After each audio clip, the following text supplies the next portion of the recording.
Naglalakad lang sa bangketa ang tatlong babae sa Quezon City nang araruin sila ng closed van. Isa sa kanila, patay. Ang paliwanag ng pahinante ng closed van sa unang balita ni James Agustin. Naglalakad ang tatlong babae sa bangketa sa bahaging ito ng Victoria Avenue sa Barangay Damayang Lagi, Quezon City pasado alas 7 kagabi. Masdan ng isang closed van na dumaraan sa kalsada. Pagdating ng tatlong babae sa kanto ng 13th Street, bigla na lang silang tinumbok ng sasakyan. Pumailalim sa closed van ang dalawa sa mga biktima. Nagtulong-tulong ang mga otoridad para matanggal sila sa pagkakaipit. Dead on the spot ang isang babaeng senior citizen.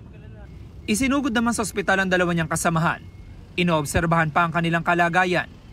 Labis ang paghihinagpis sa mga kaanak ng nasawing biktima. Hindi ko alam na huli na rin yakap po. Naglalakad nga po, galing nga po doon, tapos pauwi na po. Yun po, hindi raw na kapag may piniwasan daw yung truck, kaya sila yung nakaladkad tatlo. Tita ko po yung napuruhan. Bumangga rin ng closed van sa poste. Damay pati ang nakaparadang SUV sa gilid ng kalsada. Ang 43 taong gulang na driver ng closed van, itinurn over ng mga taga-barangay sa QCPD Traffic Sector 4. Tumanggi siya magbigay ng pahayag. Kwento ng may-ari ng closed van na nagsisilbi rin pahinante. Galing silang baysa at magde-deliver sana sa lugar ng maaksidente. Sabi lang po sa akin, bigla, sabi ko, uy, wala tayong preno. Sabi ko, ano mo, high brake mo.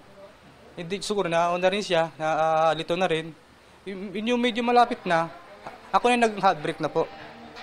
Kalang kaso, ando na po siya. Humingi siya ng paumanhin sa mga kaanak ng mga biktima. Siya na po kayo talagang disgrasya, hindi natin kagustong po natin po yan. Talagang wala tayong magagawa po. Kahit po ako, nangangatog din po ako eh. Patuloy ang investigasyon ng mga otoridad. Ito ang unang balita. James Agustin para sa GMA Integrated News. Igan, mauna ka sa mga balita, mag-subscribe na sa GMA Integrated News sa YouTube para sa iba't ibang ulat sa ating bansa.